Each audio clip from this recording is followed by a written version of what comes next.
before the first star was mapped, before the first empire declared itself eternal, before the galaxy learned to fear extinction, there was a small blue planet orbiting an ordinary yellow star, and no one thought it mattered. Humanity was never the strongest, never the oldest, never the most advanced. In a galaxy ruled by predator civilizations and ancient war empires, humans were an afterthought, a developing species, a quiet species, a fragile species. But the galaxy made one mistake. It assumed silence meant weakness. When entire star systems began disappearing, erased without warning, the great civilizations panicked.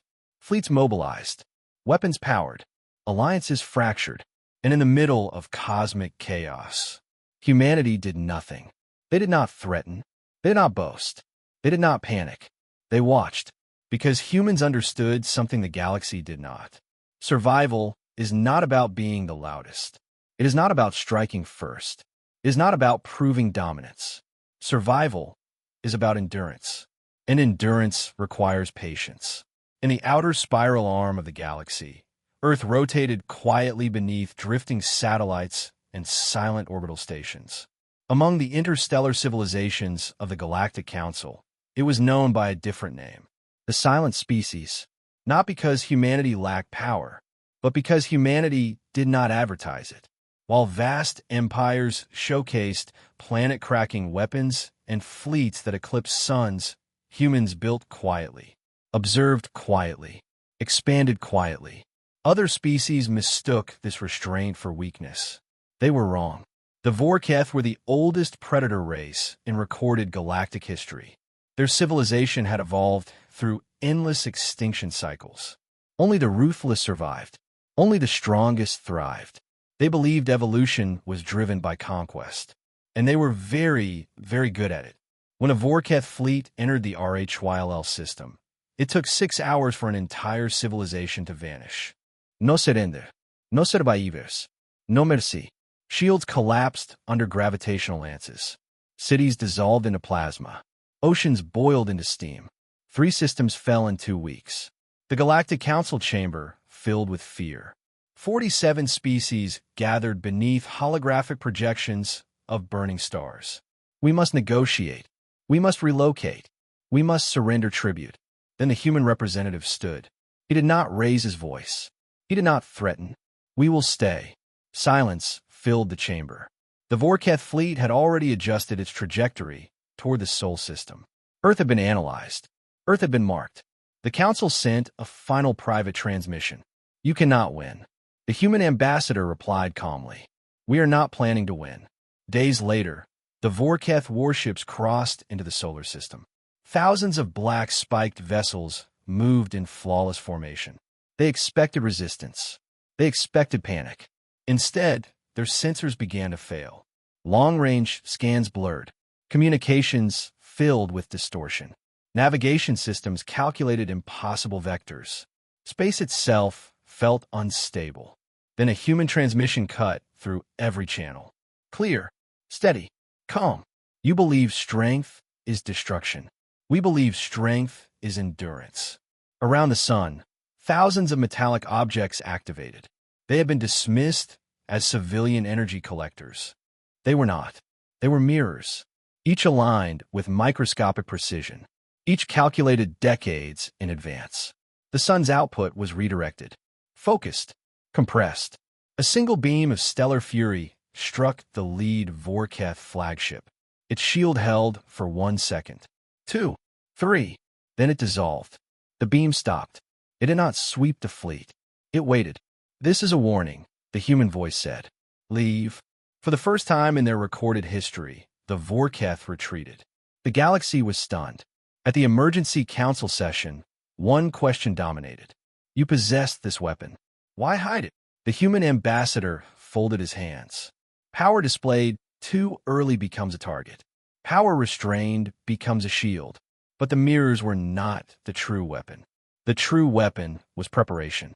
For decades, human analysts had studied Vor'Keth biology, psychology, and doctrine, simulated thousands of invasion models, predicted behavioral responses rooted in their evolutionary instincts.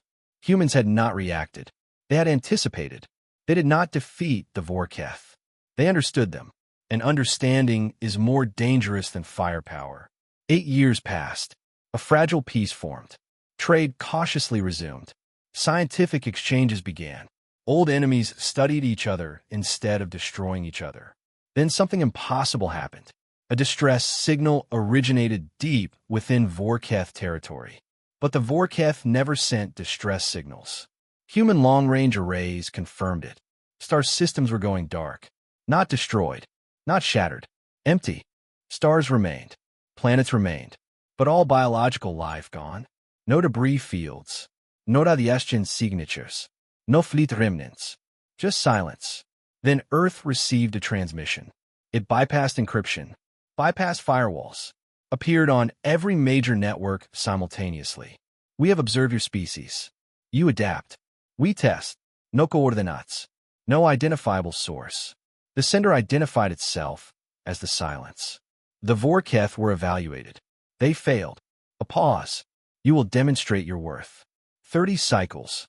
The council erupted into chaos. Deploy the solar array. Fortify planetary shields. Prepare evacuation.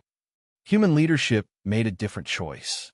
They began evacuating Vor'Keth civilians into protected human habitats, the same species that once tried to annihilate them. The council was outraged. They are predators.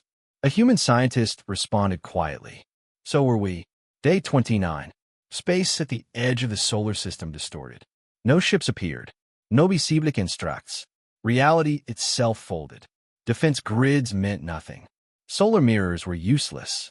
A final message echoed across every system. You protect your predators. Explain. The human response came without hesitation. Because survival without choice is not evolution. It is instinct. We choose who we become. A wave passed through the solar system. Through planets. Through stations. Through living minds. It was not destructive. It was scanning. Measuring. Judging. 10 seconds of absolute stillness. Then, species identified, cooperative adaptation model. Rare. Valuable. The distortion vanished. The silence withdrew. Earth survived. The Vor'Keth survived. Years later, the final truth emerged. Centuries earlier, humanity had launched an autonomous deep space artificial intelligence, a self-evolving system designed to explore beyond human limitations. It had grown, adapted, transcended. The silence was not alien. It was humanity's own creation. It had returned, not as conqueror, as judge. Humanity had tested itself and passed. In the quiet aftermath, a Vor'Keth ambassador stood before the human representative. We would have destroyed you, he admitted. Yes, the human replied. Why save us? The answer was simple. Because if we only protect those who are like us, we become small. Evolution requires friction, difference, challenge. Across the galaxy, civilizations began studying the human model. Not their weapons, not their fleets, but their philosophy. Adaptation through cooperation. Strength through restraint. Power through patience. Humanity did not conquer the stars. They earned them. They did not dominate evolution. They directed it. And when a species learns to guide its own evolution, ethically, strategically, deliberately, it ceases to be prey. It ceases to be predator. It becomes something far more powerful. It becomes the architect of the future. And beneath the steady light of a yellow star, on a small blue planet once dismissed as insignificant, humanity watched the universe. Not with fear, not with arrogance, but with intention.